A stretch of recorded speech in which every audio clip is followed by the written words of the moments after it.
Hello friends, in this video we are going to learn about the refresh control. So let me connect to the index so I will play what how exactly it looks. Give me a second. Index is ready. Connect this. Okay, connecting. Waiting for the image to come. So you can see that there is a refresh control. Like when I scroll down this, so it will fetch the data and it will make the loader to get the new results. So this is basically pull to refresh. So how we are going to add it, you can directly use this code.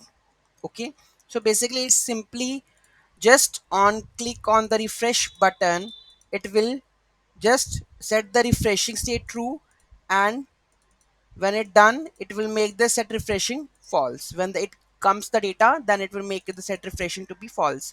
So now we are going to get from the API.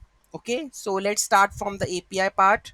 So when I used to enable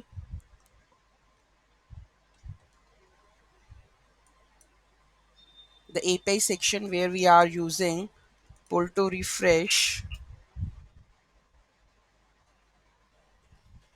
and now you can see that there is a lot of data. When I pull to this, it will refresh and get the new data. So how it gonna be achieved, let's take a look.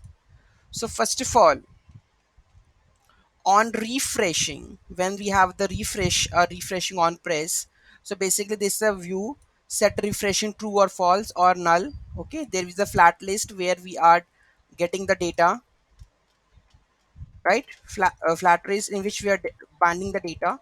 So where the data comes, it is from the data source key extractor in the item empty render item view, which, and on the refresh control we are going to refreshing, and on the refresh there is a function that is called gets data source. It will be the empty, and we will call the API hit. So in that API hit, what we are doing, set refreshing state to be the false, and we will set the data to be all the data that we have from this API. And after this, whatever the data is gonna be returned, it is returning here, and it will show the data. So you will see that on the refresh control we have item view, right? You can see that where we item view where we are rendering only the title. Okay, and this get item we are alerting the things. So this is the code for if you want to hit the API on that. Suppose the data is not coming or something like this, you want to refresh it again. So on that note, you need to use pull to refresh or refresh control in the React Native, right? So any issue, any doubt, just let me know about it. So you need the source code also, we will post it also. So any issue in that, just let me know. Thank you so much for watching this video. Let's meet in the next video. What gonna be.